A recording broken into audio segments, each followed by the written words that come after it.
El proceso de cambio pues también se inicia en uno mismo y saber en qué etapa o en qué parte de un proceso de cambio nos encontramos. Iniciamos, ya empecé con la grabación. Buenas tardes, Nicolás. Les pongo la presentación.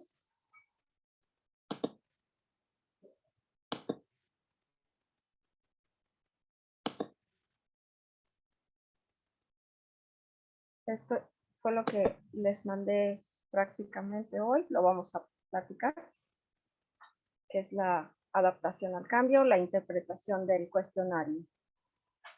Aquí tienen ustedes los puntajes.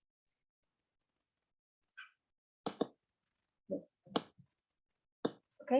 Aquí les estoy poniendo los puntajes, ¿no? De entre 65 y 88, que es haberle puesto 4 puntos a las 22 respuestas. Entonces, sería que se posee una alta capacidad para aceptar y adaptarse fácilmente a los cambios.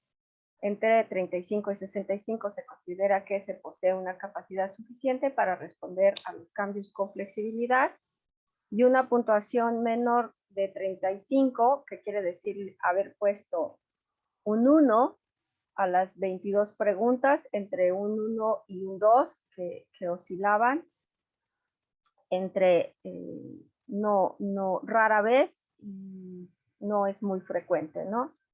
Entonces, me parece que ya venimos, les comentaba, ¿no? La mayoría de los puntajes oscilaron entre 55 en adelante, y lo cual habla que tenemos una buena aceptación al cambio, y me parece que venimos un poquito entrenados a partir del COVID, que ya tuvimos que manejar mucha flexibilidad y mucha adaptación al cambio. Entonces, ya lo traemos, y ahorita venimos bastante bien entrenados a partir del COVID. Entonces, esto viene en la interpretación que les mandé.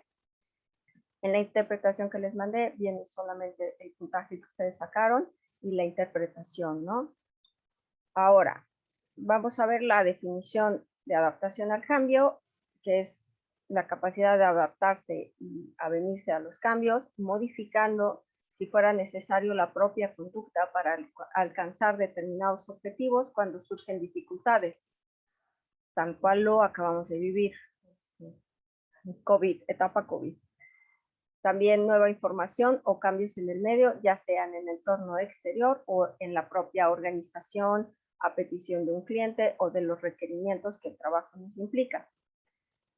Aquí esta parte se me hace muy interesante porque esta competencia hace referencia a la versatilidad en el comportamiento, en la emisión de conductas adaptativas, y no tanto a los cambios cognitivos. Esto quiere decir que hay muchas cosas que ya tenemos aprendidas, y que los cambios terminan siendo solamente reflejos de conductas que nos estamos adaptando, pero no hacemos cambio de cognición. O sea, por ejemplo, hacer como un cambio de valores, y que también tiene que ver, aquí precisamente lo menciona, en el sistema de valores, expectativas o creencias del sujeto. O sea, no cambiaremos nuestros valores, no cambiaremos nuestras creencias, solamente estamos haciendo cambios de conductas y cambios que nos permiten ser flexibles y adaptarnos a la situación que en ese momento nos lo requiere, pero nuevamente esto es la plasticidad, ¿no? Hacemos el cambio, modificamos la conducta, pero después podemos regresar al origen. No necesariamente son cambios que perduran y que se pueden quedar así. O sea, tenemos esa flexibilidad. Las características que se deben desarrollar al momento de enfrentarnos con el cambio es aceptar y adaptarnos fácilmente a los cambios. Ahorita, más adelante, les enseño el proceso del cambio, y por eso es que aquí dice que aceptar, ¿no? Responder al cambio con flexibilidad, ser promotores del cambio, si yo estoy reconociendo y aceptando un cambio, puedo moverme, ¿no? A promover que otra persona también acepte ese cambio. Manejar adecuadamente las múltiples demandas, reorganizar pronto las prioridades. Les platico nuevamente, COVID, nos vimos ante esa situación, ¿no? Adaptar las respuestas y tácticas a las circunstancias cambiantes, tener una visión flexible de los acontecimientos. Estas serían como las características que vamos a requerir para adaptarnos al cambio. Un proceso de cambio es a través del que se crea un crecimiento personal y tiene que ver con un entorno social, tiene que ver con la organización. Con el cambio se genera una evolución de todas las áreas que tenemos y existe una renovación de métodos y estrategias empleadas. El cambio genera una mayor creatividad. Tenemos entre las creencias limitantes que tenemos como humanidad y que lo acabamos de corroborar nuevamente en torno a COVID, que desafortunadamente vino un factor que fue el COVID, que fue algo desfavorable, originó el cambio.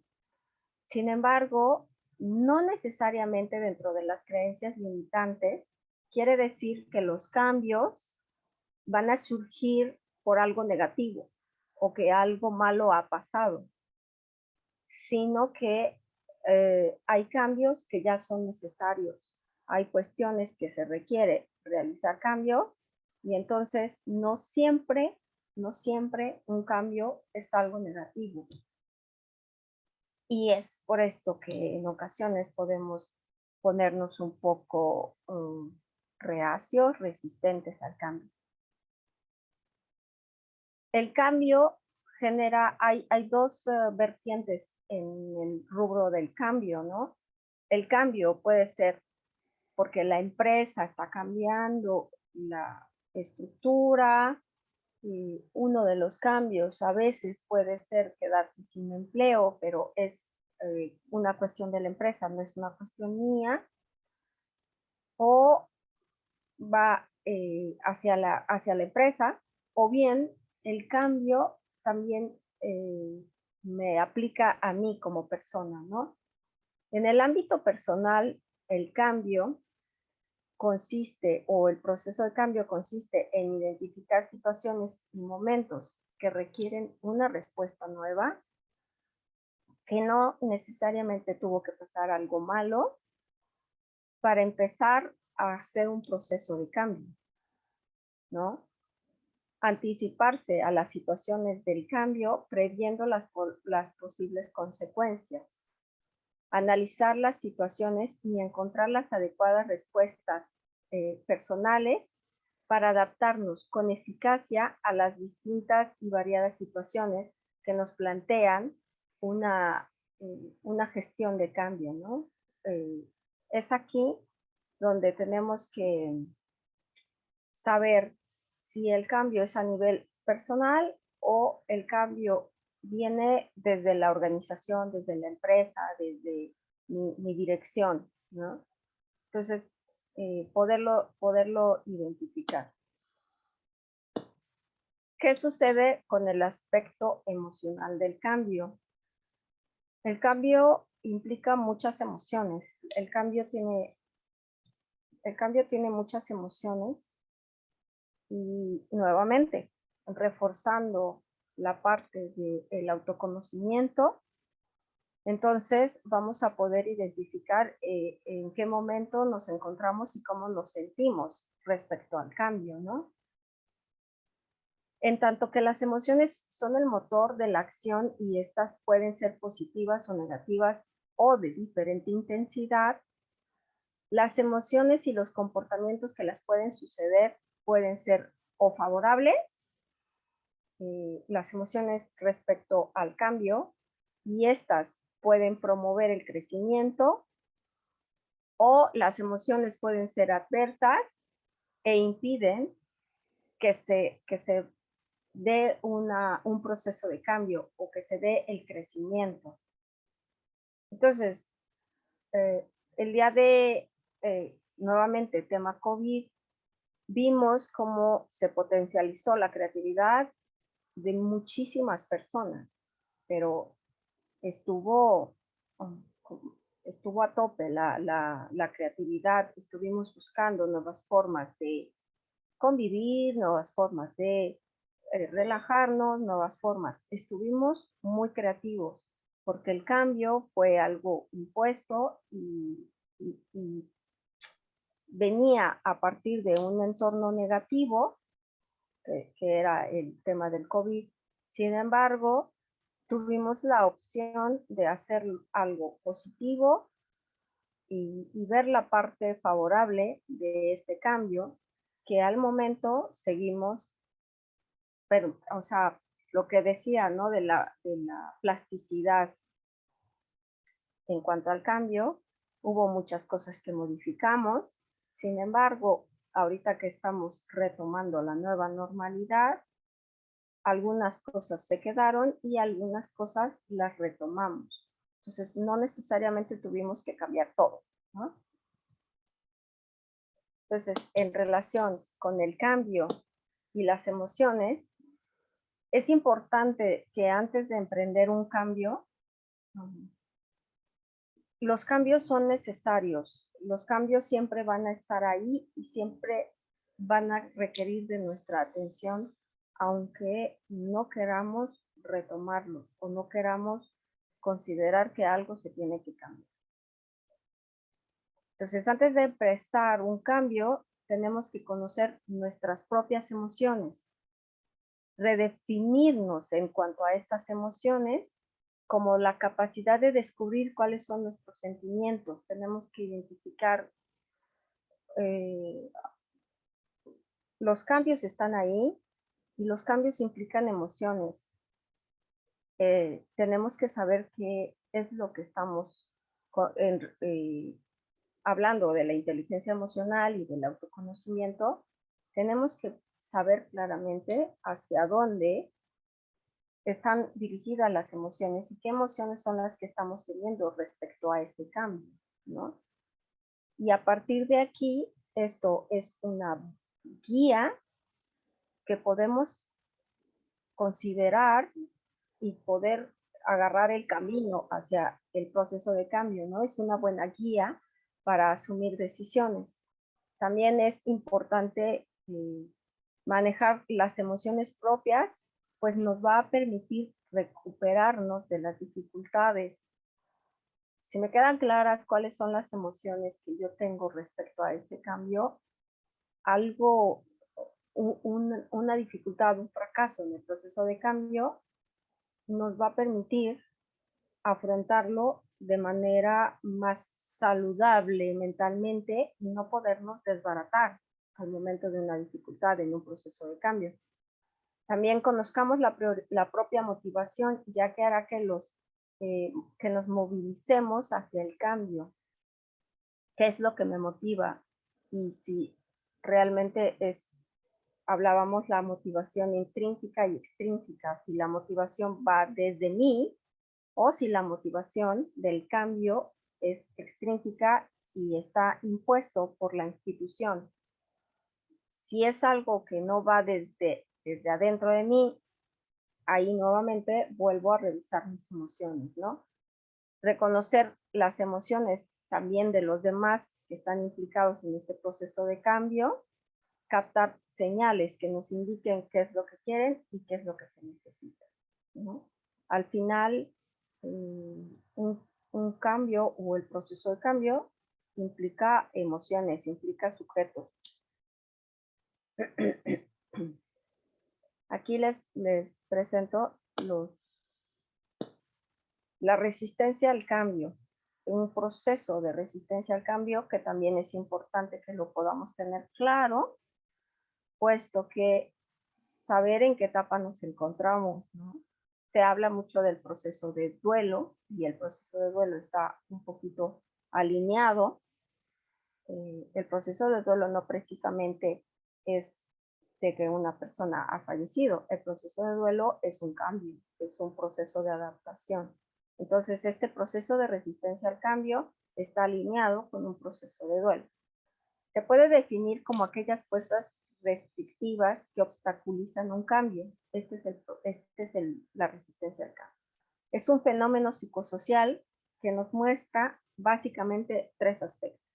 Habla de la importancia que la persona concede al cambio, informa sobre el grado de apertura que el sujeto tiene al cambio y facilita la detección de los temores que experimentan y los efectos que en él persisten, ¿no? Este proceso de cambio, esto es lo que nos va a mostrar. En el proceso de cambio son 4 etapas. La primera etapa del proceso de cambio es la negación o impacto inicial. Aquí el individuo percibe que hay un peligro generado por el cambio, siente ansiedad, tiene dificultad para dominar la nueva situación y prefiere quedarse en el pasado. Hay una fuerte predisposición a crecer, que nada cambie y desea que todo permanezca igual. Y en consecuencia, la destreza para afrontar cambios es muy, muy baja, ¿no? Hay una frase que se dice mucho, y las personas, a mí me ha tocado conocer personas que dicen, así se ha hecho, desde que yo entré, así se ha hecho, así lo hago y así se seguirá haciendo y no necesitamos nuevas formas para minimizar impactos o minimizar tiempos. Siempre se ha hecho así, entonces no tenemos por qué cambiar, ¿no? Esa frase es muy típica de las personas que se encuentran en una negación, que no quieren que las cosas cambien y que todo permanezca igual. En la etapa 2 viene la defensa. El individuo se aferra a las costumbres y tradiciones, evitando la realidad. Puede empezar a realizar una valoración de las ventajas y desventajas que ofrece el cambio y comenzar la etapa de aceptación. Se toma conciencia de la situación y se duda sobre cómo actuar en un proceso de cambio.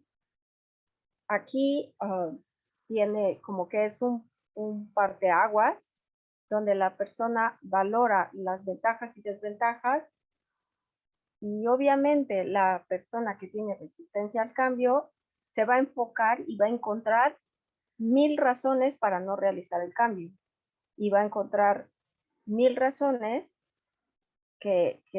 digo 1000 razones para no realizar el cambio y que respalda que no está bien realizar el cambio y va a encontrar 5 razones, una razón que al final la va a terminar eliminando, ¿no? La persona que tiene esta resistencia al cambio. Sin embargo, si alguien se encuentra abierto al cambio, puede encontrarse, valorar ventajas y desventajas y a partir de ahí empezar a considerar el cambio y ver que tal vez puede ser que no sea tan malo. En la etapa 3, que es la aceptación, en esta etapa hay 3 novedades importantes, ¿no? Se empieza a reconocer y aceptar algunos cambios, se empieza a renunciar a comportamientos que implican la resistencia al cambio y se empieza a experimentar la necesidad de encauzar y de aprender a manejar algunos resortes de la transformación o de la transición hacia la nueva etapa. De 9 personas, 8, 7.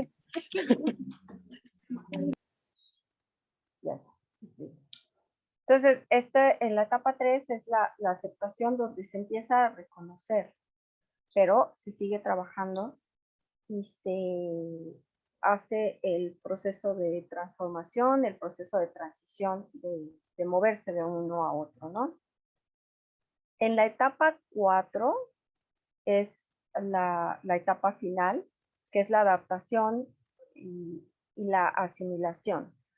Cuando las consecuencias del cambio se hacen evidentes y provocan satisfacciones en el individuo, es cuando ya se da cuenta que realmente sí se tenía que hacer el cambio, ¿no? O sea, si provoca una satisfacción. dando nuevamente sentido a su vida. Se abandona la idea de estabilidad para las transformaciones, para que estas transformaciones sean constantes en la etapa 4, en el proceso de adaptación. Entonces, es aquí donde al final, si la experiencia es agradable, entonces se puede seguir la persona manejando como flexible y adaptable al cambio. Que lo que les comentaba, me parece que muchos de nosotros ya traemos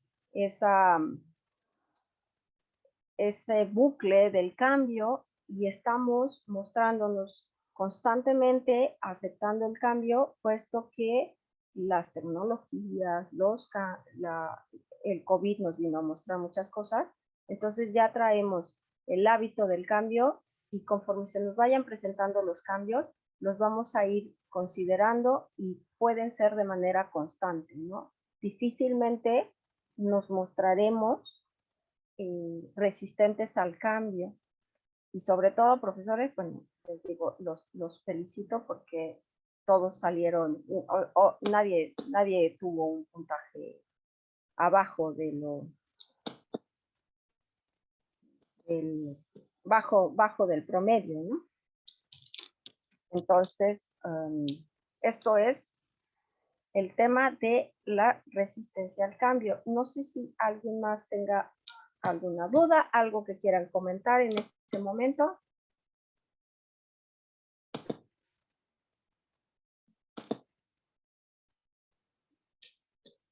Perfecto. Hola, Teresa, tengo una duda. Sí.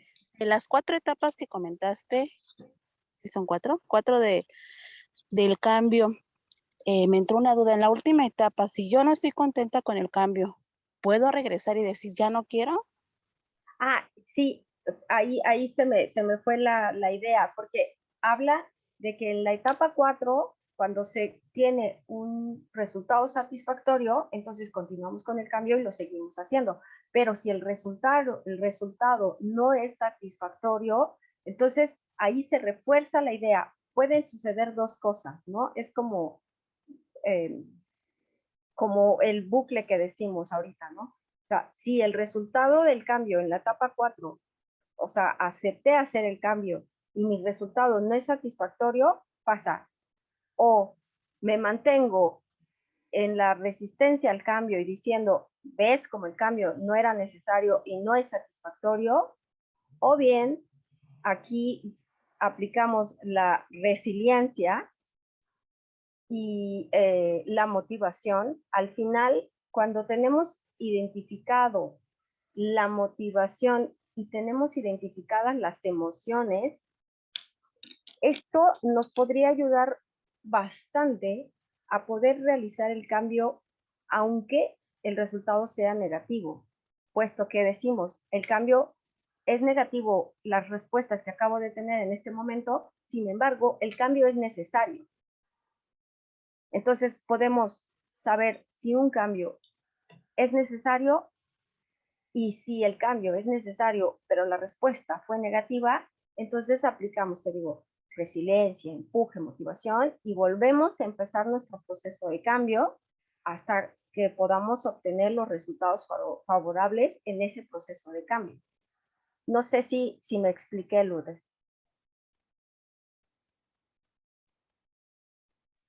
Sí, perfecto. Ya me quedó más claro. Gracias. Sí, muchísimas gracias por tu pregunta. Esa parte se me estaba pasando comentar, porque efectivamente, ¿no? Si tenemos un resultado favorable, bueno, pues sí, vamos a estar felices con el cambio, pero si no, ¿qué hacemos? Entonces, las emociones, la necesidad de cambio. Todo este proceso que les acabo de enseñar en el cambio, entonces, bueno, es volverlo a empezar a hacer y esperar que todos los resultados sean favorables con el cambio. El cambio es necesario y lo que les comentaba, ¿no? De las creencias limitantes que tenemos. En ocasiones, siempre el cambio se deriva de una circunstancia desfavorable, de algo malo que ha pasado. Entonces, Es por eso que tenemos una aberración al cambio y mucho miedo con el cambio. Sin embargo, no necesariamente tendría que ser de esa forma. Podemos darnos cuenta cuando un cambio es necesario, siempre y cuando analicemos nuestro entorno, nos reconozcamos en la parte de la inteligencia emocional y el autoconocimiento. Esto es a grandes rasgos lo que les mandé ahorita en la integración del día de hoy de flexibilidad y adaptación al cambio. Ahora vamos con el tema del día de hoy. Que, aquí lo tengo. Seguimos trabajando. Al final todo esto lo vamos a aplicar.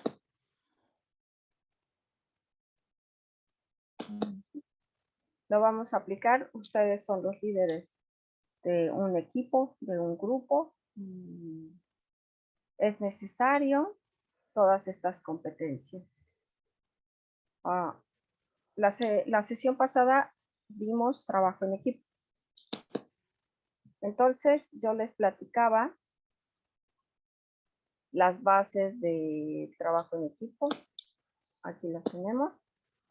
Ya lo hablamos, es tener un propósito común, los roles del grupo claros, un liderazgo aceptado, las relaciones sólidas y una comunicación efectiva.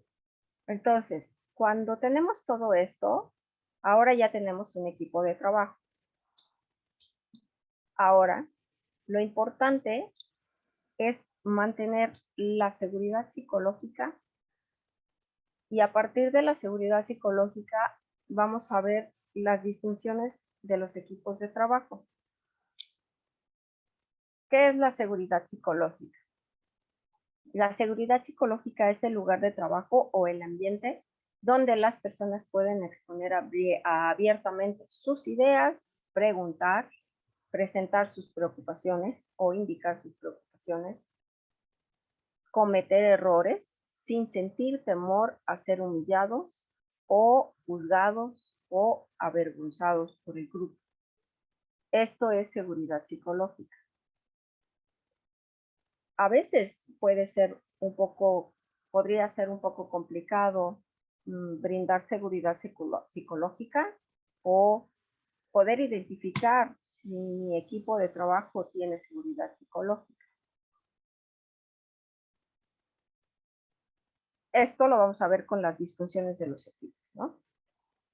¿Qué genera una seguridad psicológica en un entorno, en un equipo de trabajo?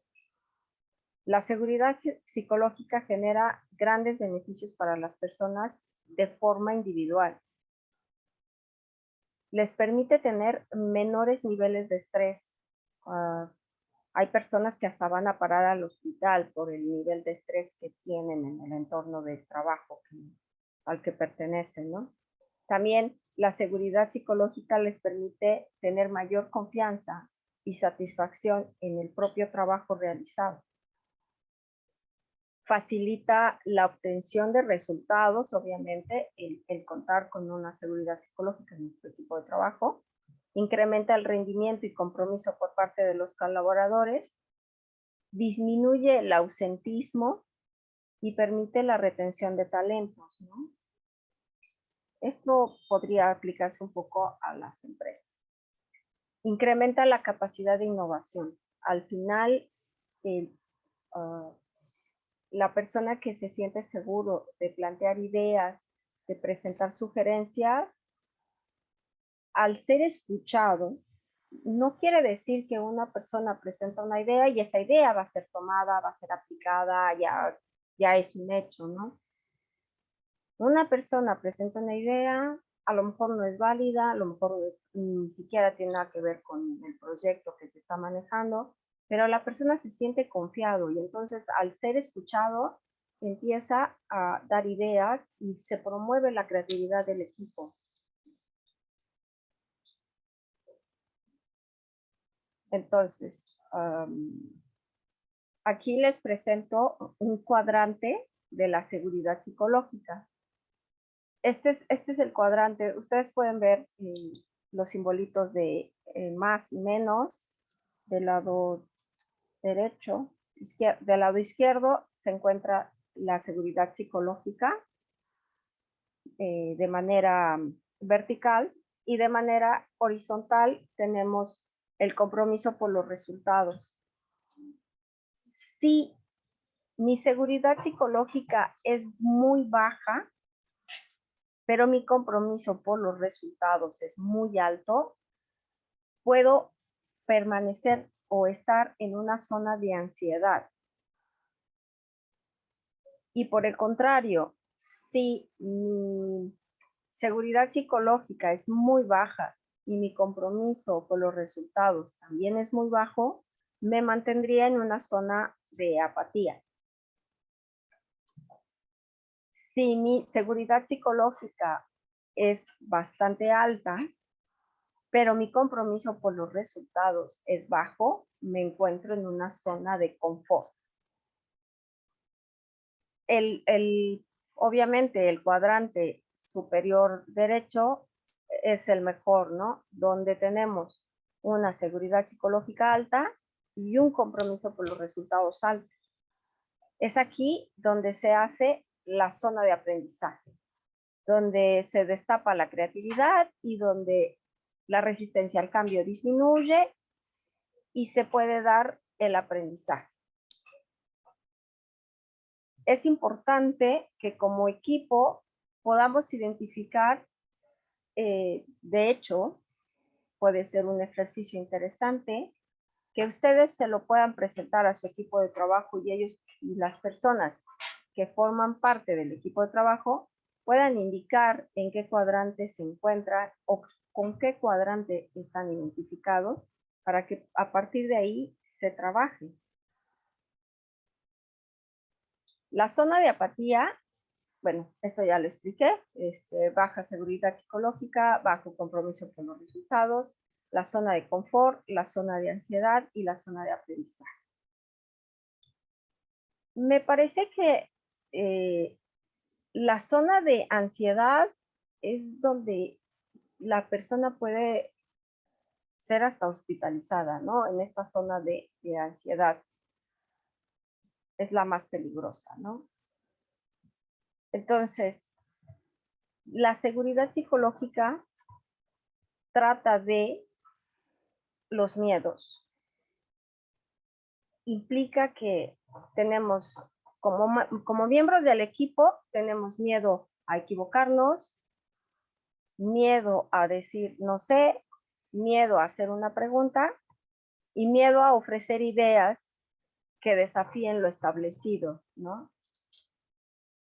Entonces, al no tener una seguridad psicológica deseable, una seguridad psicológica alta y un compromiso por los resultados altos, entonces podemos tener tener en cuenta estos son los miedos que van a impedir que la seguridad psicológica esté en un entorno o en un nivel adecuado, ¿no?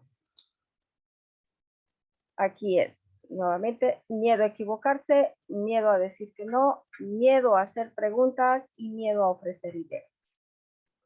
Ahora les presento las 5 disfunciones de los equipos de Patrick Lencioni, que él identifica 5 disfunciones y lo vamos a hacer. Vamos a hacer ahorita un ejercicio nuevamente. Les voy a pasar la liga en los mensajes en este momento. Y la idea aquí son 15 preguntas. Son 15 preguntas, es un ejercicio muy sencillo. Y también lo que les comentaba, ¿no? Al final, estos ejercicios que estamos haciendo no son un dictamen, son solamente aproximados que les van a mostrar como en qué nivel nos encontramos. Aquí, en este ejercicio de las 5 disfunciones de los equipos de trabajo, Sí, Lourdes. Mira, tengo una pequeña duda. No sé si a mis compañeros docentes le pasó lo mismo. Cuando regresamos regresamos a clases ya de forma presencial, fue de Ujú. manera gradual, primero fue, bueno, en línea, después fue híbrido y después regresamos todos presenciales. Pero a mí me tocó un grupo donde cuando regresamos presenciales todos hubo un contagio de ansiedad en todo el grupo. Pero ansiedad, y a mí me llamó la atención, porque los alumnos sí presentaban malestares, dolor de cabeza, los sentía nerviosos en clases, era ansiedad, era ansiedad. Pero después de tiempo tratamos de hacer como dinámicas de respiración, etc, etc. Sin embargo, algunos alumnos empezaron se escucha feo lo que va a decir, pero a falsificar algunas recetas. ¿Cómo me di cuenta yo que estaban falsificadas? Porque eran del IMSS y se veía claramente, bueno, nosotros conocemos las recetas del IMSS y se veía claramente que eran manipuladas.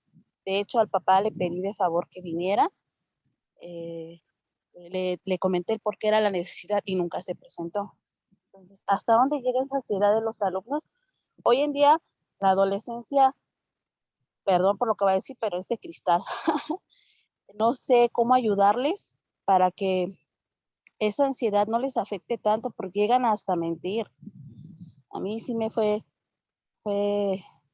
muy defraudante ver esta chamaquita cómo llegó hasta mentir con un certificado médico con tal de no presentarse a clases. Y ya estábamos presenciales y era obligatorio, porque así no lo indicaron las autoridades. Tienen que estar ya todos presenciales.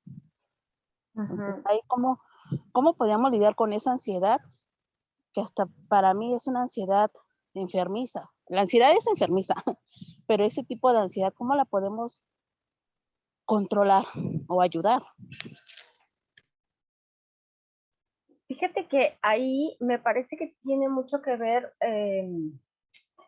realmente, como dices, sí, me parece que, perdónenme, yo también estoy de acuerdo que se les está llamando la generación de cristal, ¿no? Ya de hecho está el término con esta generación, porque uh, hay un tema, hay una palabra que se llama resistencia al cambio, resistencia, tolerancia a la frustración.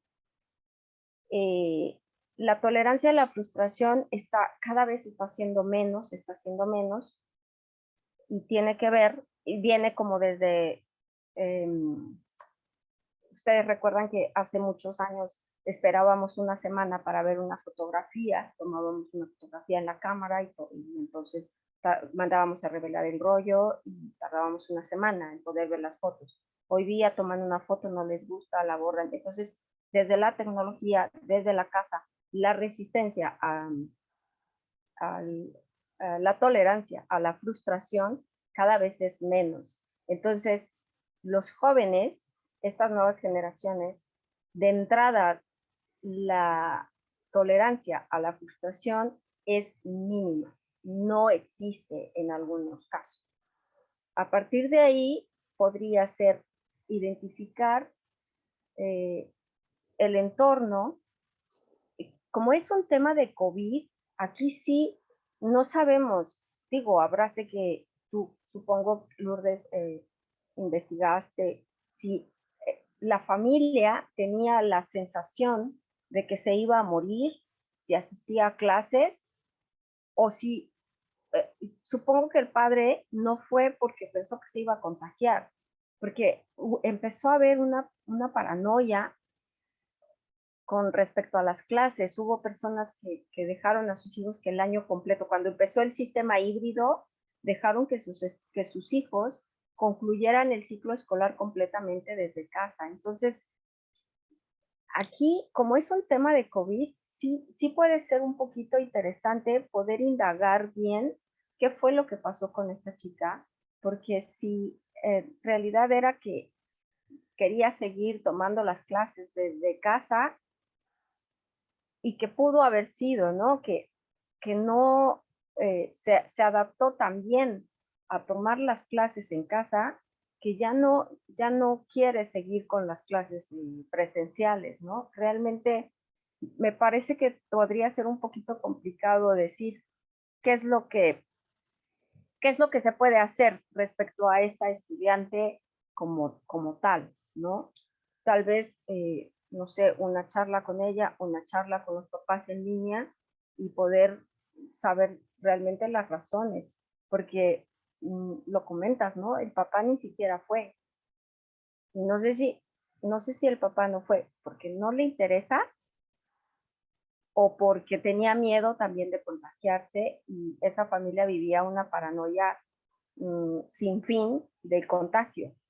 O vivieron una pérdida por el contagio y se le venían los flashes de contagiarte, te contagias, te enfermas, o te contagias, regresas a tu casa y enfermas a los de tu casa y alguien más se puede ir. Entonces, me parece que aquí sí podría ser más una charla.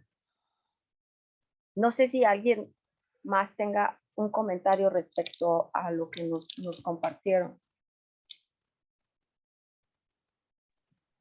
Muchas gracias. En efecto, me faltó indagar. Ya no fue el papá, ella siguió presentándose a clases, terminamos el semestre, pero no indagué más. Tienes razón. Sí, gracias, Lourdes. Te digo, aquí a mí me da mucha curiosidad y me da pie a pensar que el papá no fue por el temor al contagio. No sé, sí sería una cuestión de indagar un poquito más. Y el cuadrante que les acabo de enseñar del compromiso, el cuadrante que les acabo de enseñar, sería interesante ustedes el próximo semestre, ustedes empiezan a arrancar el proyecto que presentaron en un equipo de trabajo.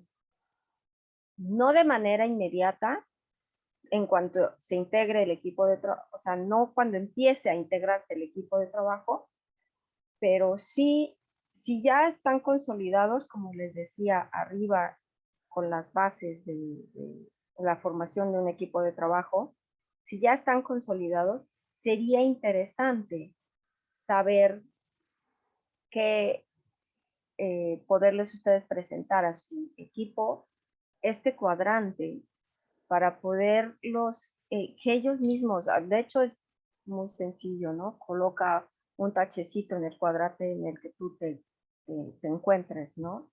O en qué momento, en qué te sientes, en qué cuadrante te sientes respecto a este tipo de trabajo.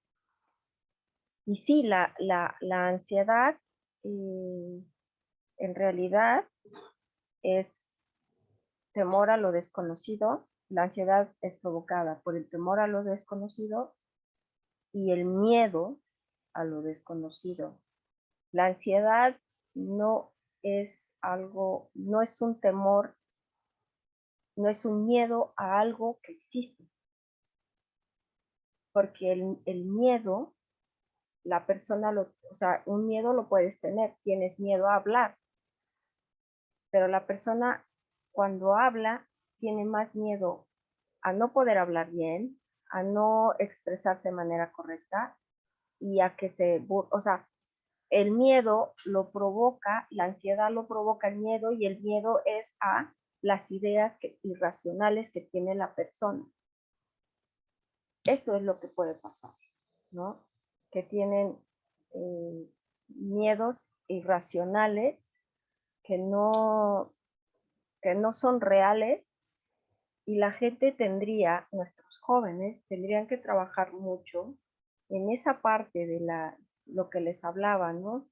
De la tolerancia a la frustración y saber cuál es el miedo que ellos traen, cuáles son los miedos que traen, esas fantasías, esas ideas irracionales a lo que ellos están haciendo, ¿no? Esa sería una buena práctica para trabajar los miedos de los estudiantes.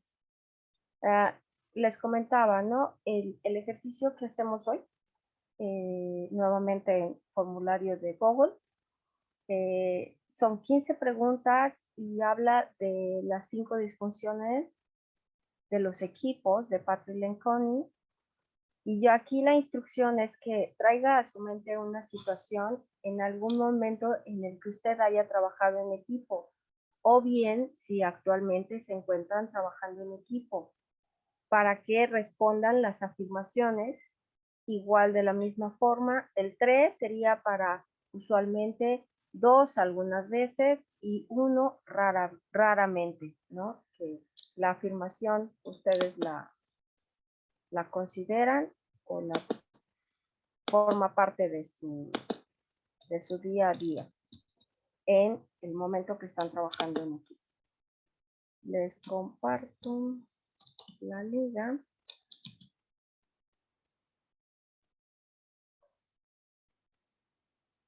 Me dicen si la recibieron.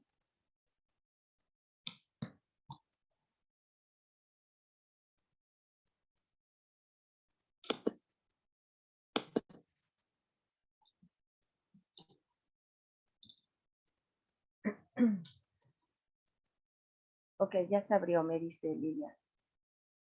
Les pido de favor si me ayudan a contestar aquí. Nos tomamos unos 5 minutos, yo creo, porque no son 15 preguntas, muy sencillas.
Altagracia, en lo que terminan mis compañeros, ¿te puedo hacer una pregunta? Adelante.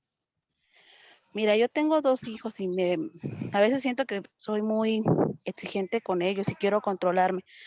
Tocando el tema de cristal, mis hijos Ajá. son todavía pequeños, tienen 11 y 9 años, pero a veces siento que yo les exijo de más, en el sentido de que como sé cómo está la adolescencia, pues te afrontas día a día en la industria, trabajé muchos años, sea lo que ellos se van a afrontar, respetando lo que les gusta a mis hijos, les exijo de más y a veces siento que he provocado ansiedad en ellos.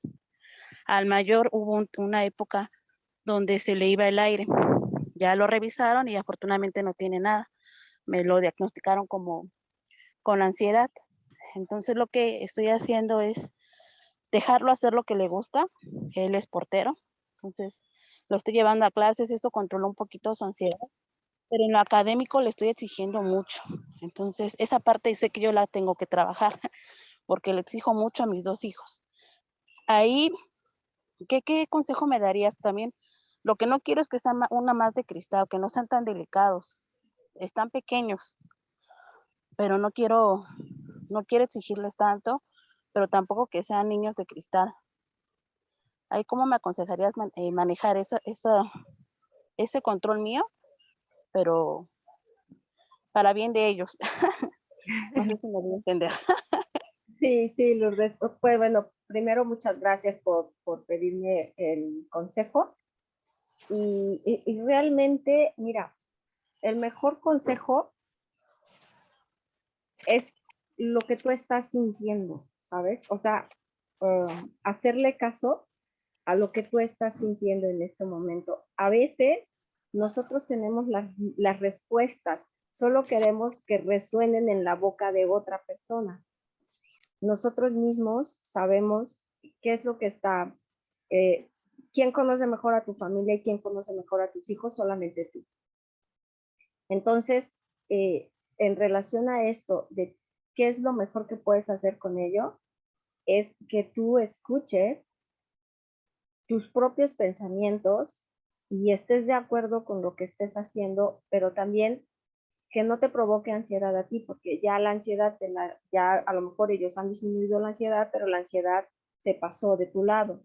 Y entonces en estos momentos la pregunta se deriva también de un tema de que estás pues ansiosa, volvemos otra vez, la ansiedad son ideas irracionales respecto al futuro.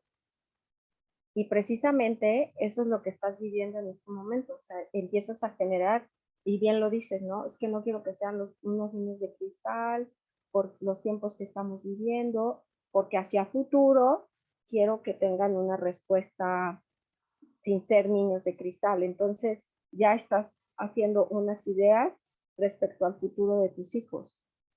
Y de verdad que yo te puedo decir que el mejor consejo es que sigas tu instinto materno. Es lo mejor que puede existir en esta vida es el instinto materno. O sea, tú sabes qué es lo correcto para ellos y lo tienes en tus manos, ¿eh? Ya podemos, de hecho venía pensando ahorita, ajá, Lourdes, Perfecto, muchísimas gracias, sí, sí, tienes toda la razón. Gracias. de nada, Lourdes. Eh, de hecho, ahorita déjenme en la próxima sesión, ¿qué podemos hacer? Hay, eh, hay un ejercicio que se llama frases incompletas, que precisamente es para escuela, es para aplicable a escuela y se usa mucho en la psicología y es un poco como este ejercicio de frases incompletas tiene que ver para bajar la ansiedad de los niños y poder identificar también estas ideas irracionales. Frases incompletas es, por decirlo, en algunas ocasiones uno de los ejercicios tiene, mi mamá es, y entonces me parece que el ejercicio de frases incompletas puede ser desde 10 hasta 15,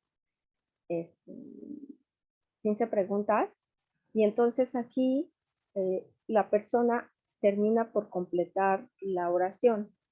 Entonces, en ocasiones puede ser la pregunta, mi mamá es, y la persona tiene que responder rápido, rápido, rápido. Entonces, es responder lo primero que se te venga a la mente. Y mi mamá es una maravilla, mala persona, me pega, o sea, te da muchas ideas, es algo como hacer la asociación libre en lo que se llama la psicología de cuando las personas hablan. Y este ejercicio de frases incompletas se los puedo compartir y lo podrían utilizar con sus estudiantes para poderlo aterrizar digo, aquí no se les pregunta, bueno, hasta se les puede preguntar de la mamá, ¿no? Pero es un poquito dentro del campo de la psicología y que es fácil de medir, ¿no? O sea, no necesitan herramienta, solamente aplican el cuestionario de 10 preguntas y a partir de ahí los chicos también les serviría para poder empezar a aterrizar las ideas respecto al futuro, porque el futuro está ah, provocando mucha ansiedad en las personas, tanto en los jóvenes como tanto desde jóvenes hasta adultos, está provocando muchísima ansiedad. Entonces, denme oportunidad de revisar. Digo, ahorita de momento se me ocurre el ejercicio de frases incompletas, pero denme oportunidad de poder revisar algún instrumento rápido que no requiera como mucha interpretación ni nada, para que ustedes lo puedan aplicar a sus estudiantes y poder bajar el nivel de ansiedad o el nivel de estrés en caso de que se requiera, porque estoy escuchando que ya hay variantes y que otra vez los contagios empezaron. Entonces, al final el COVID no se ha ido, la gente sigue saliendo y también, bueno, indagar un poco, ¿no? Lo que decíamos ahorita de indagar respecto a los estudiantes. Y las que son mamás, el mejor instinto, la mejor respuesta que puede existir es el instinto materno y escuchar, parece frase trillada, pero escuchar tu corazón. La verdad es que a veces sabemos las respuestas, solo que con la inteligencia emocional lo vamos a poder desarrollar, pero a veces no nos escuchamos, ¿no? Como que nos hacemos sordos. Ya terminaron de responder el ejercicio. No sé si alguien quiera agregar algo más que decir.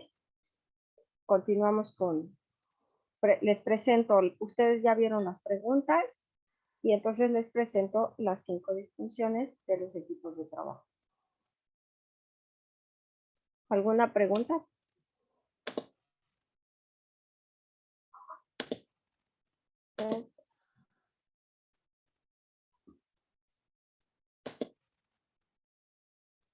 Gracias, Lilia.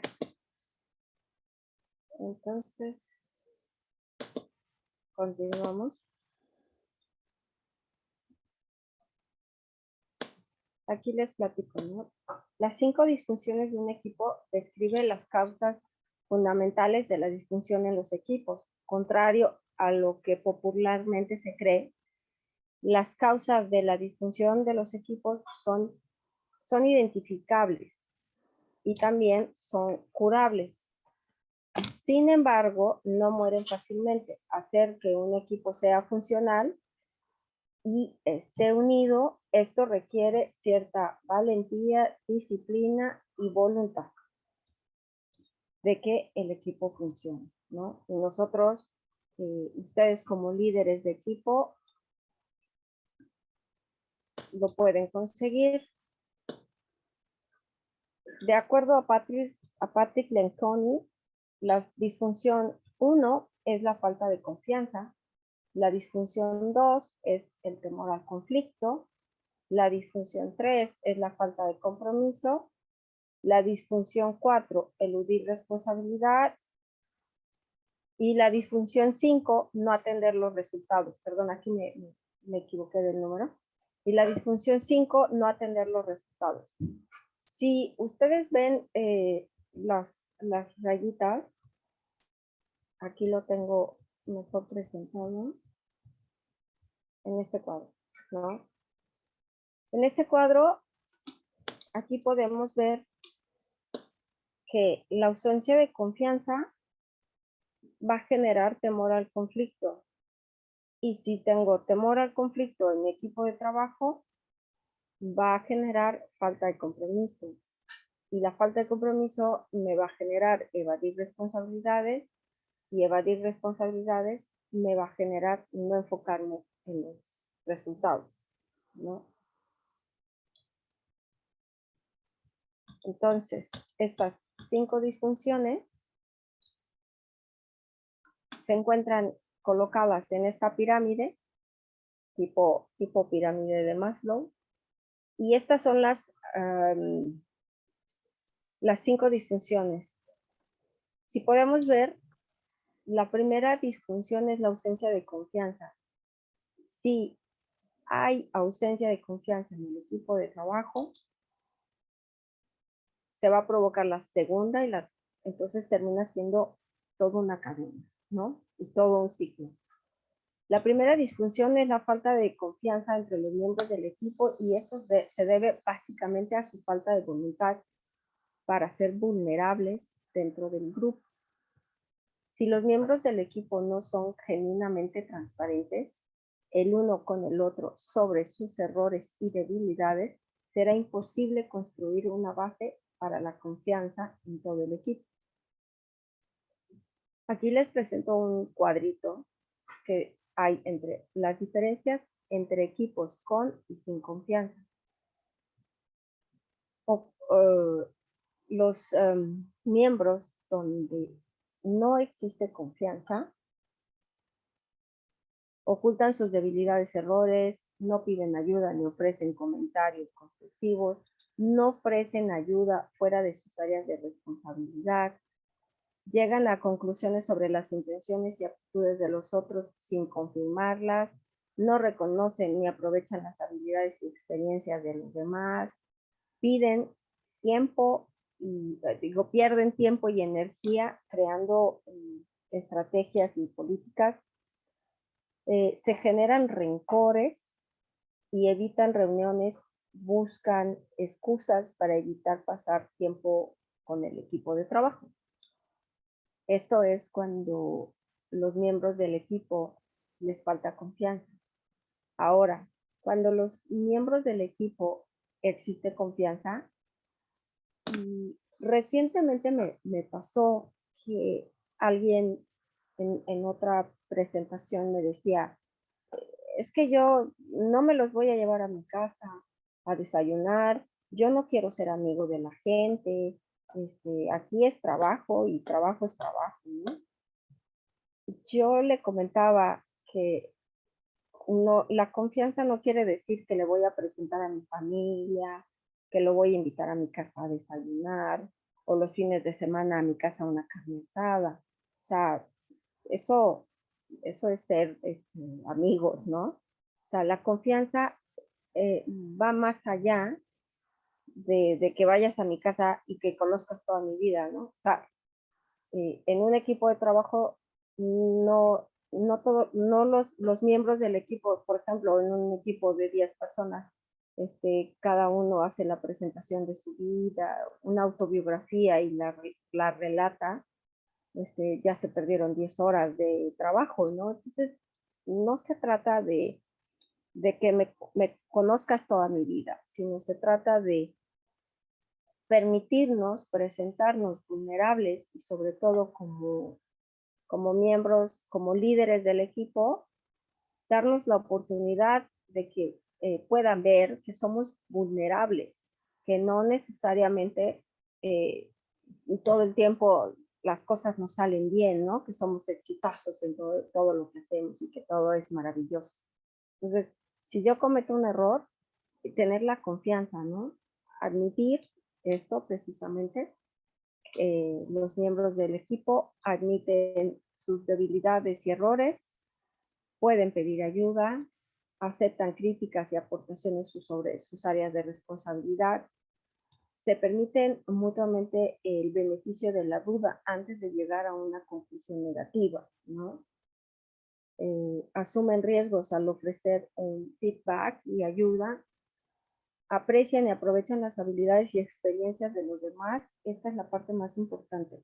Bueno, concentran el tiempo y la energía en cuestiones importantes, ofrecen y aceptan disculpas sin dudar y buscan oportunidades para trabajar en equipo. Lo que les comentaba, una cosa en los equipos es ser el líder o ser el sociable y vámonos todos juntos a comer, vámonos todos juntos a echarnos un trago. O sea, un equipo de trabajo no está hablando de un entorno social. Un equipo de trabajo es que todos se dirigen hacia la misma dirección con el mismo objetivo y que ahí hay una aceptación, ¿no? Lo que decía, aceptación del liderazgo, y una vez que ha sido aceptado el liderazgo, también el líder se da esta oportunidad de presentarse vulnerable, cometer errores, pedir ayuda. Cuando todos los integrantes del equipo de trabajo se conocen, lo ideal que podría hacer el líder en esto para generar confianza en esta deficiencia y no permitir que surja la deficiencia de falta de confianza, que es la base del equipo de trabajo. Entonces, presentarse, o sea, algo que se puede hacer es que los miembros del equipo se presentan y se conocen unos a otros, pero se reconocen esta parte de las habilidades. Entonces, si yo de mi equipo de trabajo, yo sé que alguien tiene ciertas habilidades, es que ahí yo puedo utilizar, y es donde dice, ¿no? Aprecian y aprovechan las habilidades y experiencias de los demás, ¿no? Porque yo estoy dándole la oportunidad a todos los integrantes de mi equipo de trabajo que se presenten y que digan, que reconozcan, mira, mi debilidad es esta y mis habilidades, mis fortalezas son estas.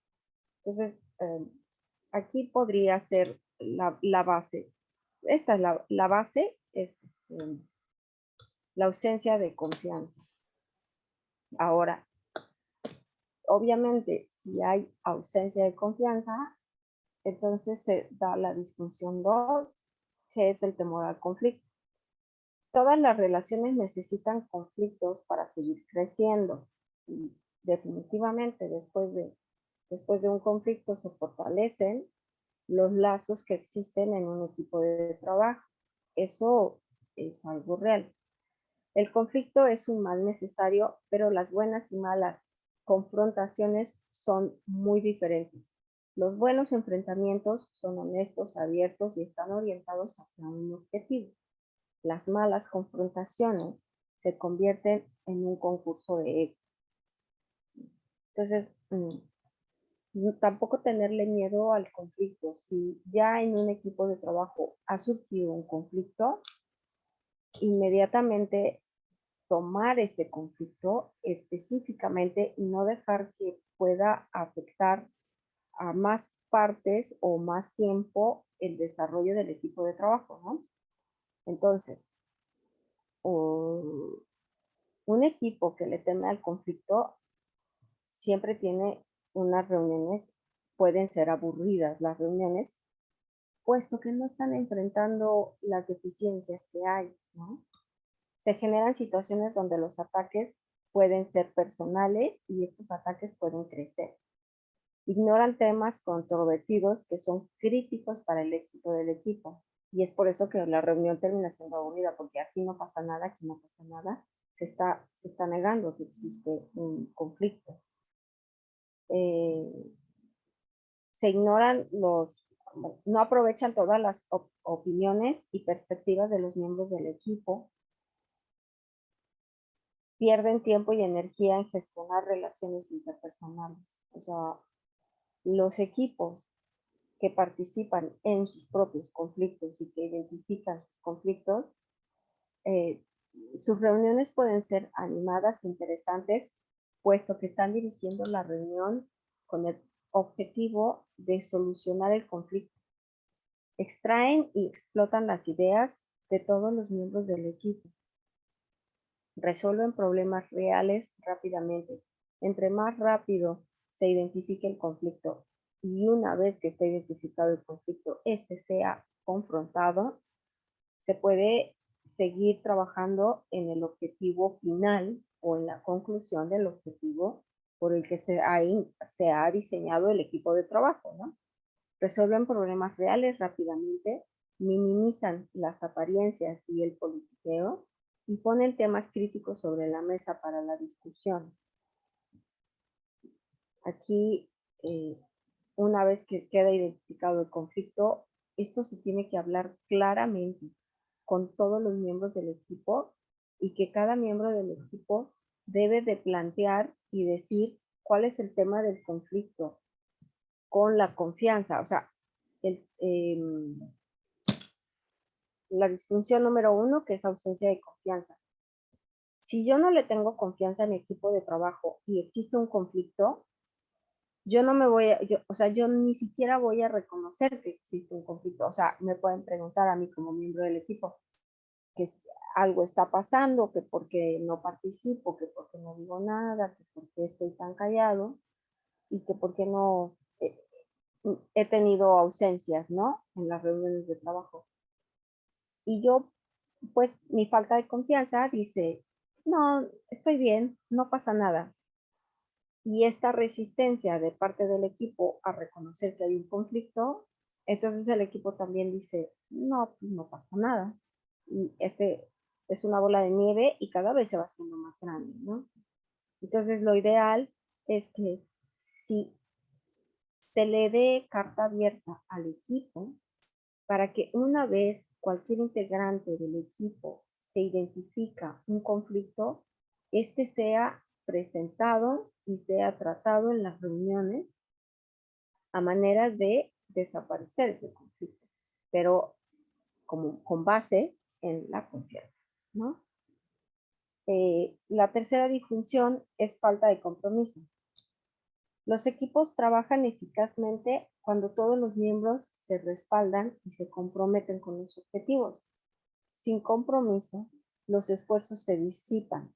El trabajo no es trabajo en equipo y los miembros tienden a enfocarse en los objetivos individuales. Aquí les pongo las diferencias entre un equipo de trabajo que se compromete y un equipo de trabajo que no se compromete, ¿no? Se genera ambigüedad sobre la dirección y prioridades. Al no estar o no haber definido el compromiso, obviamente todos los integrantes del equipo pueden comportarse de manera ambigua. Se dejan escapar oportunidades debido a un análisis excesivo y demoras innecesarias. Existe nuevamente la falta de confianza y el miedo a fallar.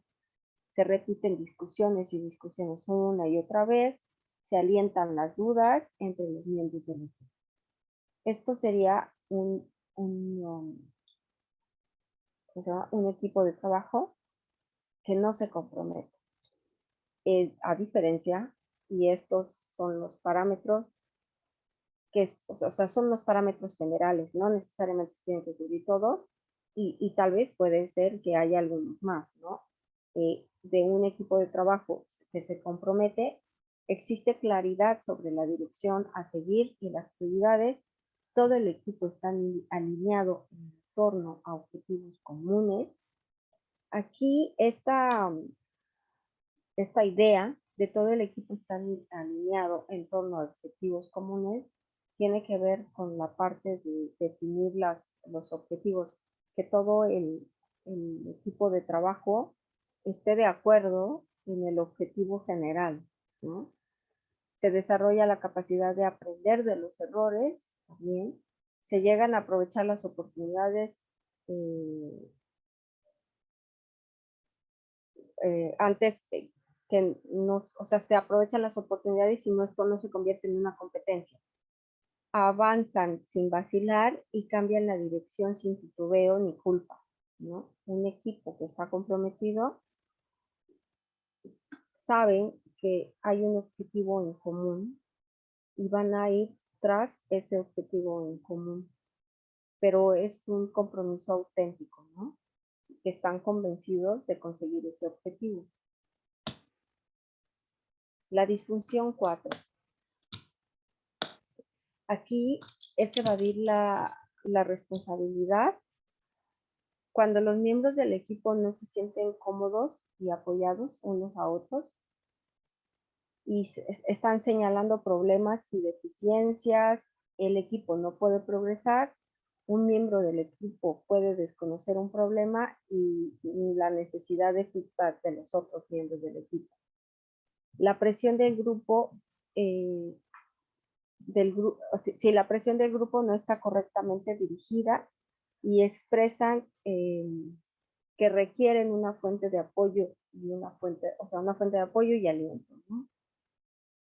Esta evadir la responsabilidad puede ser que en ocasiones el líder, y me parece que pasa a veces mucho, ¿no? Cuando tenemos dirigentes que dicen, pues yo solo soy el director del área, a mí, ¿por qué me lo preguntas?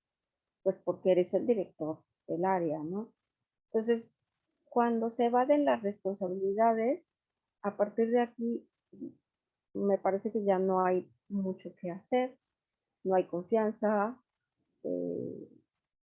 se tiene miedo a que se pueda surgir un conflicto, no se siguen los objetivos generales establecidos y también la responsabilidad no es de nadie, ¿no?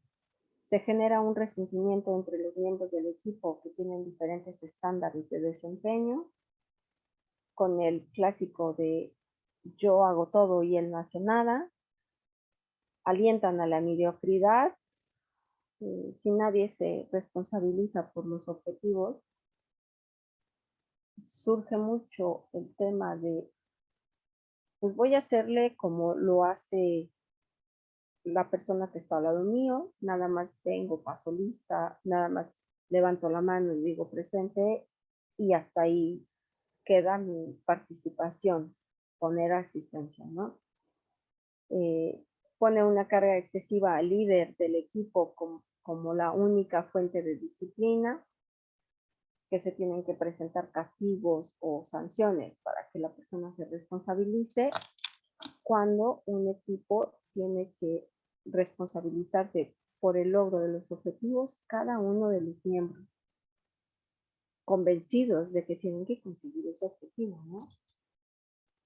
A diferencia de los equipos que se responsabilizan, asegura que los que tienen peor rendimiento sientan presión para mejorar.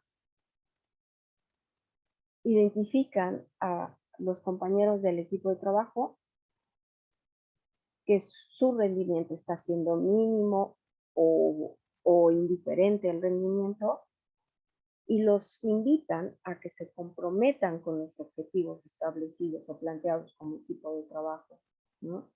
Pero esto también derivado de la confianza que existe entre el equipo, ¿no? Identifican problemas potenciales rápidamente cuestionándose los enfoques que los demás tienen que hacer, ¿no?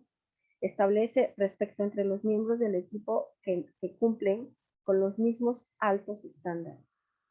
Si uno de los miembros del equipo se ha manejado con altos estándares, se invita a los demás miembros del equipo que lo sigan haciendo, o sea, que puedan seguir ese ejemplo de altos estándares de comportamiento y compromiso. Y un equipo que se responsabiliza evita la burocracia excesiva alrededor de la gestión del rendimiento y las acciones correctivas. Nuevamente, la labor del líder del equipo de trabajo es poder identificar en qué momento y quiénes no se están responsabilizando por el logro de los objetivos establecidos en común. O tal vez el objetivo del equipo no se estableció en común, es un equipo que tiene que trabajar por un objetivo establecido por otro lado, pero entonces aquí es revisar que todas las personas tengan el mismo nivel de compromiso todos los integrantes del equipo de trabajo tengan el mismo nivel de compromiso, puesto que es algo que en conjunto los va a beneficiar, ¿no? Y por último, la discusión número 5. No se centran en los objetivos. Aquí, si se llega a la disfunción número 5, el equipo de trabajo prácticamente está destrozado, ¿no? Puesto que cuando se presenta la disfunción 5, cuando los miembros no persiguen un objetivo en común o cuando se centran en objetivos personales. Y me parece que puede ser muy clásico cuando en la escuela nos hacían participar en equipo y hasta en equipo de 2, ¿no? Que decían, pues a mí no me importa el trabajo que hagamos. Yo la verdad es que quiero sacar 10 en mi materia y eso es el propósito que tengo. Y el objetivo del trabajo en equipo que la escuela les puede poner, pues es que van a aprender nuevas técnicas o nuevas formas de desarrollar proyectos y entonces el objetivo en común, pues realmente no les interesa, lo que les interesa es acreditar la materia, ¿no? Entonces, esto, poder identificar quién va por sus objetivos personales, lo cual es válido, pero que no sea la prioridad del objetivo personal, la prioridad del objetivo establecido en común. Cuando se centran en sus objetivos personales, el equipo pierde.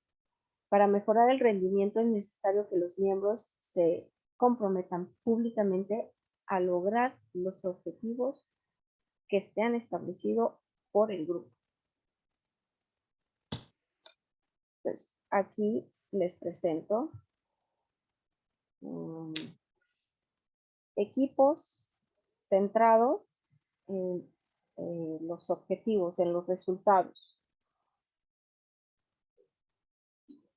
Un equipo que no se enfoca en los resultados se estanca, no crece, rara vez derrota a sus competidores, pierde a los empleados orientados a los logros o a los integrantes del equipo que están orientados hacia el logro de objetivos, alimenta a los miembros del equipo a enfocarse en sus propias carreras y metas individuales. Aquí se pone en práctica el individualismo y se distrae fácilmente. En cambio, un equipo que se enfoca a los resultados conserva a los empleados que tienen esta orientación al logro, conserva a los miembros del equipo que tienen orientación al logro, minimiza el comportamiento individualista, se beneficia de los que subyugan sus propios objetivos o intereses por el bien del equipo y evitan las distracciones. Es importante igual como líder de equipo poder identificar a los integrantes de mi equipo que están enfocados a sus objetivos individuales. Como les comentaba, no es malo, no está mal que se enfoquen a sus objetivos individuales, pero la prioridad en cuanto al comportamiento tiene que ser el logro de objetivos establecidos en común o el logro del objetivo que tiene que conseguir el grupo. Entonces, nuevamente, como se los ponía aquí, ¿no? Aquí es la ausencia de confianza va a provocar que surja el temor al conflicto. El temor al conflicto va a provocar la falta de compromiso. La falta de compromiso va a provocar que se evadan las responsabilidades y evadir las responsabilidades va a provocar que no se enfoque uno o que no se enfoque el equipo a los resultados.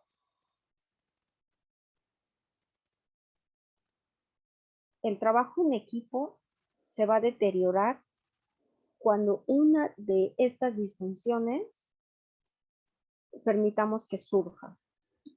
Van a surgir, o sea, no se trata de evitar que surjan, puesto que las disfunciones nos van a ayudar a crecer como equipo de trabajo. De lo que se trata es de identificar en qué nivel y cuál de las disfunciones estamos viviendo como equipo de trabajo para poderlas gestionar, mejorar. Y entonces, en sentido contrario y del mismo modo, ahora, si tenemos un equipo de trabajo que existe la confianza de los unos a los otros, entonces va a generar que no le teman al conflicto y que participen con ideas, que todos crezcan, que todos activen la creatividad, que todos activen su resistencia al cambio, su flexibilidad de pensamiento. Y entonces, si tenemos un equipo de trabajo que no le teme al conflicto y que participa con sus ideas, entonces vamos a tener un equipo de trabajo que tiene compromiso con decisiones y planes. Y del mismo modo, cuando un equipo que está comprometido,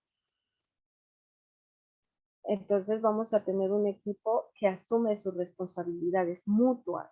Aquí las responsabilidades individuales, pero sobre todo las responsabilidades mutuas, ¿no? Las responsabilidades en equipo. Y si tenemos un equipo que asume todas sus responsabilidades como grupo, entonces tenemos que todos están enfocados al resultado colectivo. Todo el equipo persigue un solo objetivo y se termina o deja de haber individualismo. Estas etapas del proceso o de las disfunciones de los equipos se pueden dar todas al mismo tiempo, se puede dar solamente una, se puede dar la primera, se puede dar la de medio, se puede dar la final, pero les comento, ¿no? Nuevamente, aquí lo importante es que el líder de equipo, en este caso ustedes como líderes de equipo para los futuros proyectos que vienen, puedan estar atentos a qué parte, qué disfunción es la que se está manifestando, ¿no? Y a partir de ahí, poder gestionar al equipo de trabajo. Entonces, perdón, a partir de aquí,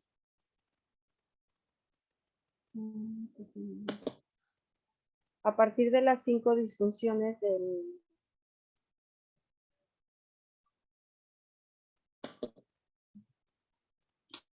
a partir de las 5 disfunciones de los equipos de trabajo, ustedes pueden permitir que su equipo de trabajo logre de manera más eficaz y más eficiente, hasta pueden reducir los tiempos de entrega, digo, dependiendo, ¿no? De cuál es el objetivo, pero hasta se pueden reducir los tiempos de entrega. No sé si aquí, hasta aquí, ahorita alguien tenga alguna pregunta, alguna duda.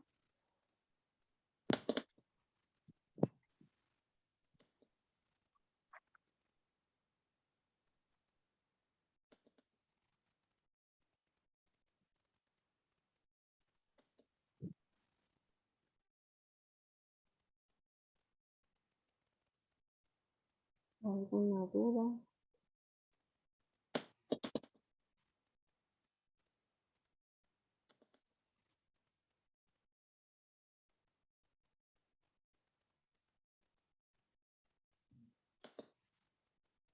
Ok, perfecto. Bueno, hoy hemos terminado la presentación del día de hoy, que es las 5 disfunciones del equipo. Les quiero presentar el tema de resolución de conflictos. Nada más permítanme localizarlo.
Wow, permítame.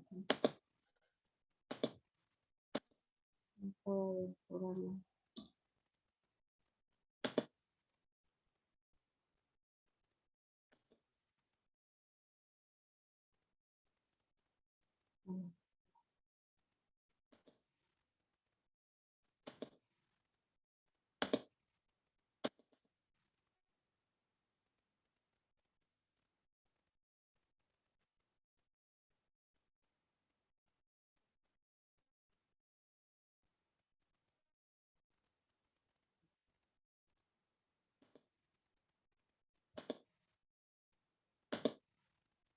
Ya lo tengo.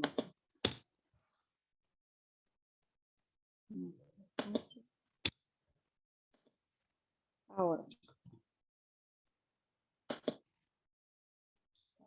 Perdonen, estaba localizando la presentación del tema gestión de conflictos, lo estaba guardando para la próxima sesión, pero tenemos media hora, se los presento de una vez.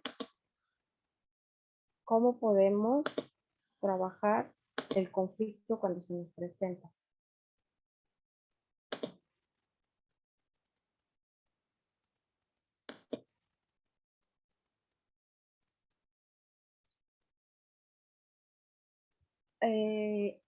Al momento de trabajar en equipo, vamos a enfrentarnos con los conflictos. Y aquí es importante también saber hasta dónde es nuestra participación como líderes y poder identificar claramente cuando tenemos un conflicto, ¿sí? Entonces ahora, introducción al conflicto. El término conflicto viene del latín confligere, el significado combatir. El conflicto es inherente al ser humano y la interacción con otras personas, dado que nuestras diferencias individuales hacen que a menudo entremos en discusión con la otra parte. Actualmente consideramos que un conflicto es un rasgo inevitable de las relaciones sociales, desvaneciendo el concepto negativo que siempre hemos tenido con el mismo, ¿no? De hecho, aún sigue siendo una situación muy temida y evitada por las personas por la carga emocional que tiene y por lo que ponemos en juego cuando nos enfrentamos a un conflicto. Lo que comentaba hace ratito también en relación a la resistencia al cambio, de que forma parte de nuestras creencias, que creemos que un cambio se genera a través o a partir de algo negativo. También tenemos casi la certeza de que un conflicto es producido por una cuestión negativa. Sin embargo, se trata de sacar el mayor provecho y el mayor aprendizaje de un conflicto y cómo lo podemos trabajar y saber que estamos en un conflicto que podría ser evitar el conflicto, que es una de las disfunciones que tenemos en las 5 disfunciones de los equipos de trabajo.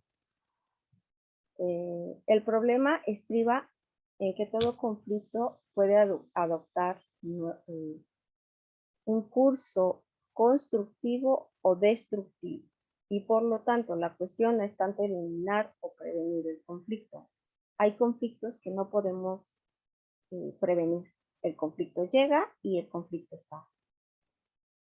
Se trata de asumir que la situación, que el conflicto puede estar ahí, y se trata de enfrentarse a ellas, a las situaciones de conflicto, con los recursos suficientes para que todos los implicados en dichas situaciones salgan enriquecidos de un conflicto. En realidad, un conflicto tiene lugar cuando 2 o más personas están en desacuerdo sobre un hecho o una situación, perciben que sus intereses son incompatibles y se expresan de manera agresiva, pudiendo tomar acciones a su favor que incluso pueden perjudicar a la otra parte. La diferencia fundamental con lo que denominamos el problema en gran parte es el ego que entra en juego de cada una de las partes que intervienen en el conflicto. Es por eso que vamos a diferenciar qué es un conflicto y qué es un problema. Conflicto no es lo mismo que problema, aunque todo conflicto en sí mismo es un problema o un asunto que gestionar o que resolver, ¿no? Un problema es una situación o un hecho y un problema es algo objetivo. Es una cuestión a considerar, a resolver, y un problema puede o no tener solución. En cambio, el conflicto sí tiene que ser resuelto, ¿no? El conflicto implica diferencia entre dos personas. Y esta diferencia solamente a veces puede ser una percepción. Lo que hablábamos, lo que vimos en el video de los 6 sabios ciegos y el elefante, ¿no? En ocasiones, en conflicto, estas diferencias entre dos o más personas meramente es una cuestión de percepción. El conflicto puede ser algo subjetivo, no necesariamente que tiene, al ser objetivo es que tiene que ser del sujeto meramente. Y digo, al ser subjetivo es que le pertenece al sujeto, es una idea, el conflicto. Y el problema puede ser hacia afuera del sujeto, puede ser algo externo, puede ser un problema de algo material. En cambio, el conflicto solamente es una idea, es subjetivo y pertenece a la mente del sujeto. El conflicto es temido y evitado, y también el conflicto es inherente a toda relación humana. Siempre habrá un conflicto que resolver. Ahora, ¿qué es un conflicto y qué implica? Un conflicto implica la diferencia entre dos personas. Es algo, por tanto, subjetivo, como lo comentaba, ¿no? Que va en la percepción, que va a partir de la mente de la persona. Y además es inherente a todas las relaciones personales, tanto en el ámbito laboral como en el ámbito personal. Entonces, ahora, ¿cuáles pueden ser causas de un conflicto o unas posibles causas de conflicto? A diario nos encontramos conflictos de diferente índole e intensidad que pueden afectarnos a la hora de conseguir nuestros objetivos y también nos pueden afectar emocionalmente. Algunos de los conflictos tienen lugar en el ámbito laboral, donde en general no tenemos tanta confianza como con otras personas, en comparación como en el ámbito personal. En el ámbito personal si nos encontramos un conflicto, lo podemos gestionar un poquito más rápido y más fácil, puesto que existe confianza con las personas de nuestro entorno.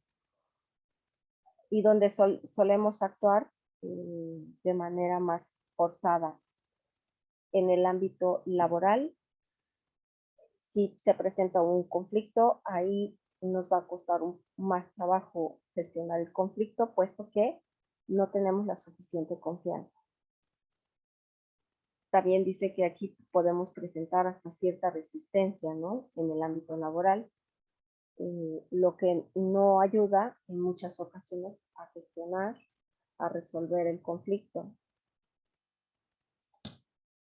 Entonces, aquí vamos a ver que existen diferentes causas que originan conflictos. Hablábamos que es una cuestión subjetiva. Entonces, un conflicto puede ser causado por hechos reales, como por ejemplo, un mal reparto de las tareas al momento de trabajar en equipo, una falta de participación, infravaloración, es decir, que están fundamentados en algo objetivo, en algo que es real, ¿no? O sea, que es real que al momento de trabajar en equipo, las actividades en ocasiones no son separadas de manera equitativa o distribuidas de manera equitativa. Pero también los conflictos pueden ser basados en malentendidos, en impresiones erróneas o en información deformada, ¿no? La información no nos ha llegado bien, lo hemos malinterpretado, nuestra percepción de los hechos no es la correcta. En ocasiones, con el tema de nuestra subjetividad, alguna información que recibimos, la recibimos mal, como lo platicaba con la comunicación. Como les comentaba, que la mayoría de los problemas que la humanidad en general tenemos como humanidad es la falta de comunicación o es la forma en cómo nos estamos comunicando. Entonces, puede ser que un conflicto sea también basado en hechos reales, en malentendidos, ¿no? Puede ser basado en hechos reales o puede ser un conflicto por malos entendidos, malas interpretaciones, impresiones erróneas. El conflicto tiene etapas y aunque cada conflicto es diferente, podemos establecer una serie de fases generales que nos van a ayudar a gestionar mejor el conflicto y poder saber en qué etapa de las fases de un conflicto nos encontramos al momento de enfrentar un conflicto, ¿no? Son 4 igual: el periodo de latencia, la manifestación y explosión, la estabilización o resolución y el post-conflicto. No hay conflicto que no haya explotado, no hay conflicto que no haya sido gestionado, y si se mantiene esta resistencia al manejo o al afrontar un conflicto, el conflicto al final termina por explotar y termina afectando al equipo de trabajo en este caso, ¿no?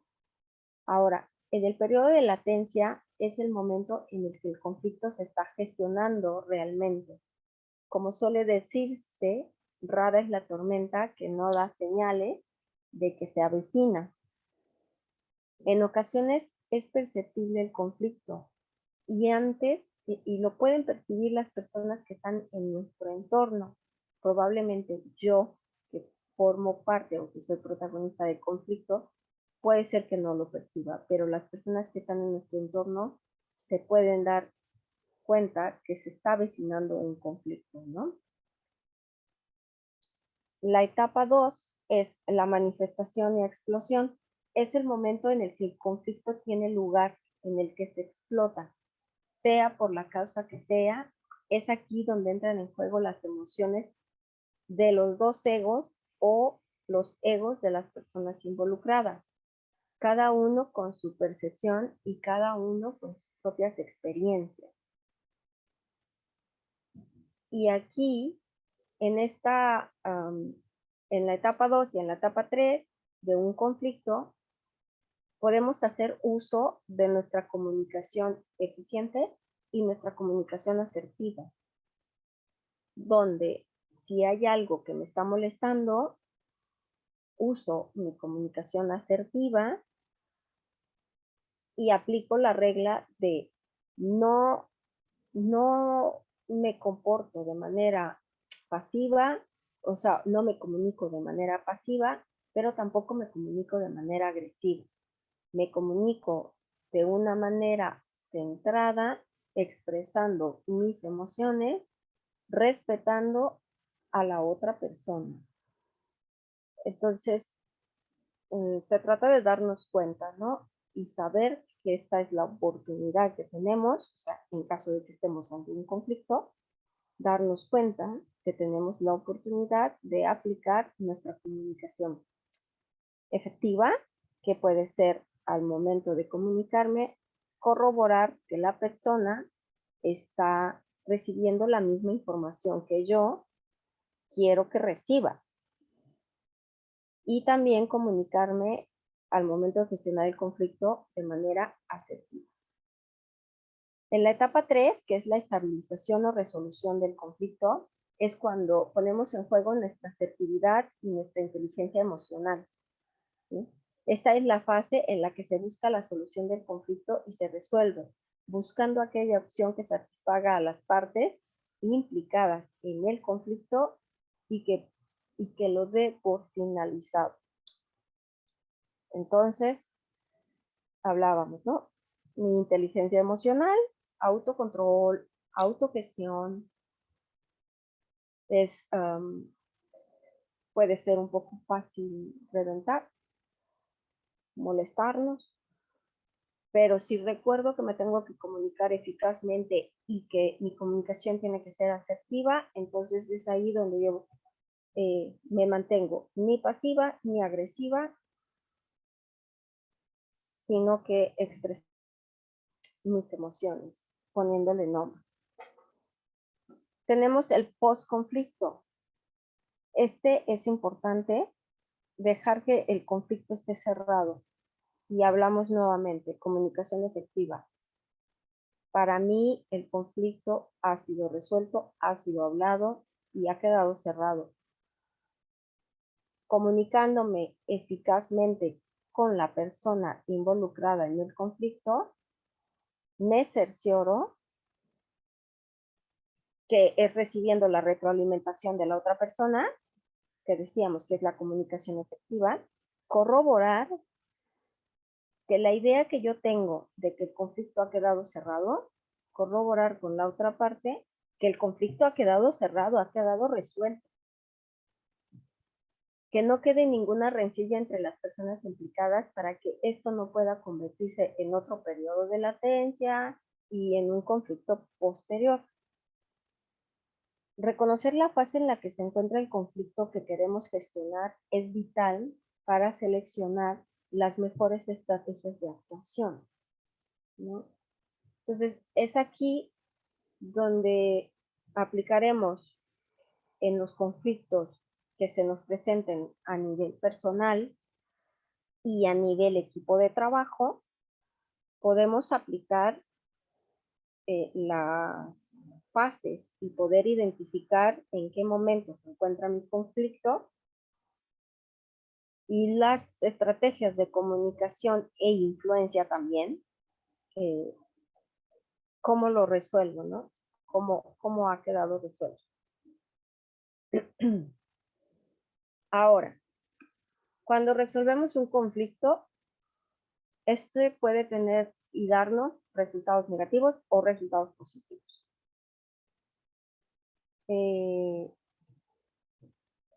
Cuando el conflicto ha quedado resuelto, pero de manera negativa, son los más fáciles de percibir, ¿no? Y por los que tememos tanto a que los conflictos se produzcan. Generan desconfianza, destruyen las relaciones personales y pueden suponer altos costes, ¿no? En el ámbito de las organizaciones, en el ámbito social e incluso en ámbitos económicos, ¿no? Y sabemos que hay relaciones de pareja, hay matrimonios, hay familias que han quedado destruidas porque existe un conflicto y ni lo afrontan y cada vez se hace más grande el conflicto, ¿no? Entonces, es aquí donde podemos tener, y es por eso que están teniendo un conflicto, tener resultados negativos. Nuevamente, lo importante es darnos cuenta que tenemos un conflicto y entrar a las etapas del conflicto, ¿no? Revisar nuevamente estas etapas del conflicto. Ahora, pueden ser resultados positivos y si lo vemos con optimismo, todo conflicto trae un aprendizaje consigo. Si sabemos reflexionar y tomar buena nota para las próximas ocasiones, los conflictos en los equipos de trabajo fortalecen la diversidad de perspectivas, aumentan la creatividad, así como la búsqueda de alternativas y soluciones como solemos mostrarnos, ¿no? Este conflicto, si nosotros manejamos nuestra inteligencia emocional, nuestra resiliencia, nuestra comunicación, sabemos que un conflicto nos va a dejar tocados, nos va a dejar dañados, pero nos dejó un gran aprendizaje y se trata de crecer con ese aprendizaje que nos ha dejado el conflicto, ¿no? También puede fortalecer los lazos con la persona que tenemos el conflicto, y esto va a depender mucho de nosotros cómo estamos gestionando el conflicto. A grandes rasgos, esta es la resolución de conflictos, que forma parte de nuestras 5 disfunciones de los equipos de trabajo de parte de Glenn Chon. No sé si quieran agregar algo, alguien tenga alguna duda.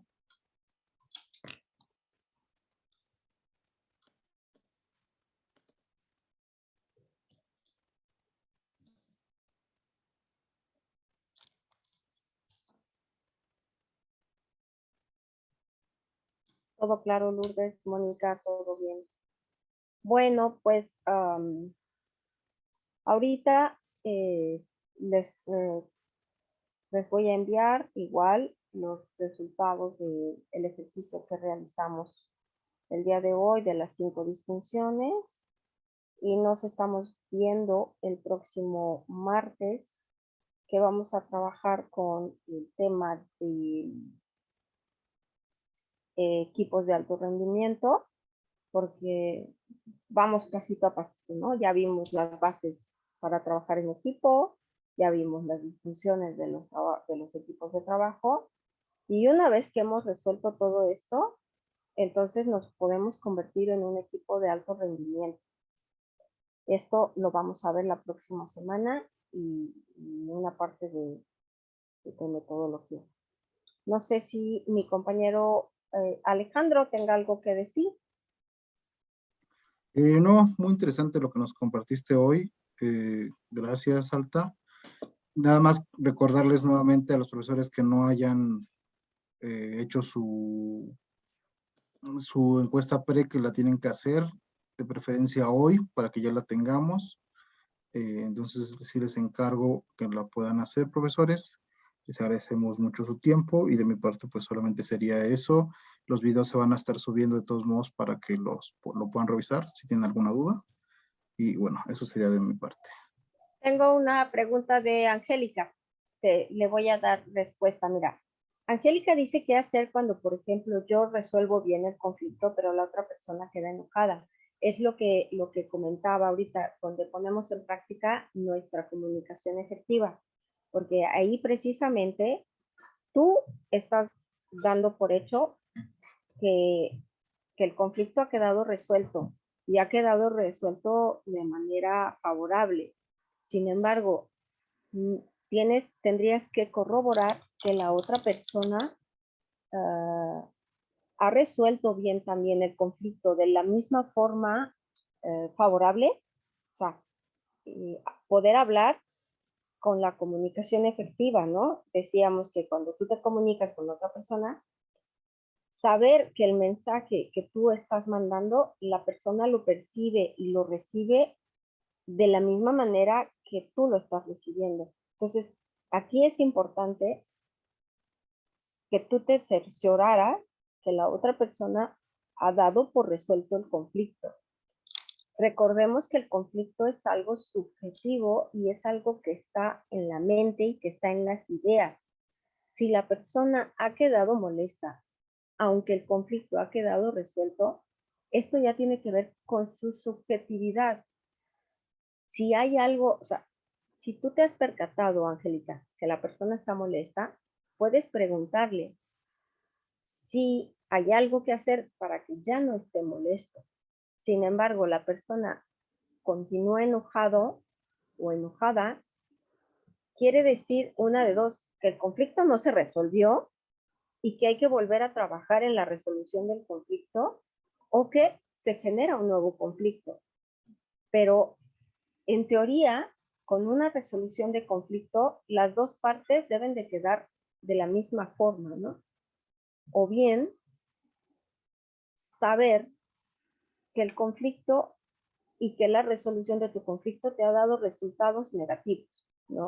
O sea, que fue un conflicto negativo que ya no se resolvió de manera favorable y que cada quien se va con su ego lastimado y con su parte de la resolución del conflicto. O sea, habrás de que saber, en este caso tú tendrías que saber qué es lo que está pasando con la otra persona. Si sigue enojada porque o no se resolvió el conflicto, se resolvió de manera negativa, o bien no percibe la otra persona que el conflicto ha quedado resuelto. Y esto ya lo tendrías que gestionar directamente tú a través de la comunicación efectiva y comunicándonos asertivamente. No sé si quedó resuelto, Angélica. Ok, perfecto. Entonces, bueno, ¿alguna otra duda? Yo tengo un texto alta sobre el conflicto que tal vez les pueda servir a los profesores, que es un tema sobre educar en el conflicto, que es importante como verlo desde una perspectiva no negativa, sino que pueda ser como, o sea, el tema tiene que ver con las herramientas, ¿no? Que puedan ¿Pedagógico? pedagógicas. Sí, de hecho es de un autor que es de la UNESCO. Ajá. Entonces, la idea justo es esa, ¿no? Que puedan tener como esas herramientas de negociación y que puedan utilizar para que porque el conflicto no es algo puntual, no es algo que se dé solo en un momento, sino es un proceso, ¿no? Y eso puede ser que sea el tema en cuanto a lo que comenta la profesora. Y ahorita si quieren se los dejo por acá para que lo puedan checar o se los mando mejor al WhatsApp, ¿va? Se los Al mando al WhatsApp, WhatsApp y ahí sí, si no lo porque ya pudieras se van, ¿no? compartir. Ajá. Y es de muy fácil lectura y ahí trae algunos ejercicios, cosas como muy puntuales. Entonces, ahorita se los comparto por el WhatsApp. Perfecto, perfecto. Muchísimas gracias, Alex. Y pues bueno, por el día de hoy concluimos nuestra sesión y nos vemos el próximo martes. Hasta luego, gracias. Hasta luego, que Hasta estén muy bien. luego. Altas, ¿te puedes quedar un segundo, por favor? Sí, déjame interrumpir la grabación. Sí, claro. Ya la había interrumpido.